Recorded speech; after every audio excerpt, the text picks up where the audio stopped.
Let's get right into it. Welcome to this explainer. Today, we're executing a hyper-dense clinical review of pulmonary mechanics. We're going to step into the shoes of a critical care intensivist, isolating the exact physiological boundaries you need to navigate those life-or-death diagnostic forks.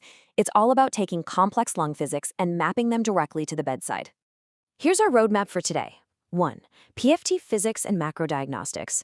2. Obstructive versus restrictive vectors. 3. The AA gradient in hypoxemia. And 4. ARDS and ventilator parameters. Let's hit it. Starting off with Section 1, PFT physics and macrodiagnostics. Okay, so before we even think about dynamic airflow, we have to look at the baseline physical architecture of the lung, and that is defined by residual volume and total lung capacity. You can think of TLC as the absolute maximum blueprint of the chest, right? While RV is that baseline air keeping the whole system from completely collapsing on itself. Understanding these two fixed capacities is basically how we ground our understanding of everything that follows. Now, here's our very first major diagnostic fork. We're looking at the forced expiratory volume in 1 second compared to the forced vital capacity. If you see that FEV1 to FVC ratio plummet below 70%, boom, that immediately locks us into the obstructive pathway. It definitively proves that airway narrowing is impairing expiration, and that's true whether we're dealing with a reversible state like asthma or a non-reversible condition like COPD. Moving right along to Section 2, obstructive versus restrictive vectors. This table really highlights the mechanical divide. Notice how functional residual capacity and total lung capacity actually surge upward in obstructive diseases? That's because of air trapping. The expiration is impaired, so the air simply can't get out.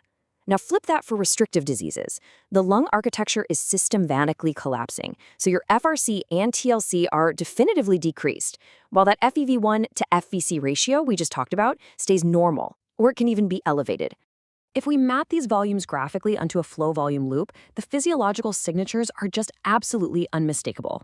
Obstruction literally scoops out the expiratory limb and shifts the entire curve to the left, and that's due to those higher residual volumes.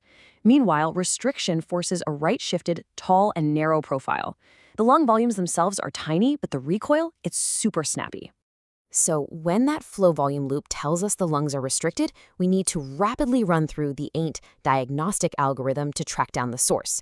Basically, if the lungs ain't compliant, we ask, is it alveolar, meaning are they filling with fluid, blood, or pus? Is it interstitial, like idiopathic pulmonary fibrosis creating a honeycomb lung? Or is the lung tissue actually fine, but we have a neuromuscular etiology, think myasthenia gravis, or a phrenic nerve palsy that's physically preventing chest expansion? Now, just differentiating between obstructive or restrictive states isn't always enough. Let's say we need to clinically isolate emphysema from chronic bronchitis, both of which are obstructive. To do that, we look at the DLCO, the diffusion capacity of carbon monoxide. It falls only when the alveolar capillary interface is physically destroyed, which is exactly what we see in emphysema or interstitial lung disease. If the DLCO is normal, that interface is intact, pointing us straight toward asthma or chronic bronchitis. All right, Section 3, the AA gradient at hypoxemia. Okay, I know this equation looks super intimidating at first glance, but it actually perfectly represents the physical reality of gas exchange. We're simply calculating the exact pressure of oxygen delivered into the alveoli, accounting for atmospheric pressure, water vapor, inspired oxygen, and carbon dioxide displacement, and then subtracting what actually successfully crosses into the arterial bloodstream. The difference between those two numbers, that's your gradient. And the AA gradient provides our next crucial diagnostic fork. A normal gradient means the physical mechanics of the lungs are working perfectly fine. The patient simply isn't receiving enough oxygen. We see this in hypoventilation, like with opioid toxicity, or simply if someone is at a high altitude with low environmental oxygen. But an elevated gradient proves the oxygen is making it into the lung, but it just can't cross over. This confirms we have an active structural or vascular defect. So we're talking about a VQ mismatch, a diffusion impairment, or a right-to-left shunt. So when you're dealing with an elevated gradient resulting in hypoxemia, you have to ask, how does the patient respond to 100% supplemental oxygen?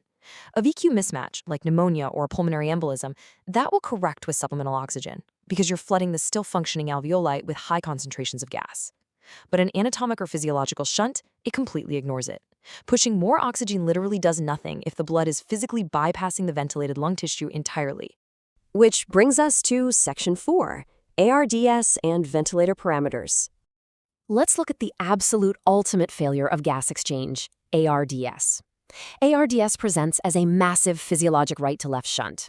The diagnostic criteria demand a PaO2 to FiO2 ratio under 300, bilateral pulmonary infiltrates on imaging, and non-cardiogenic edema.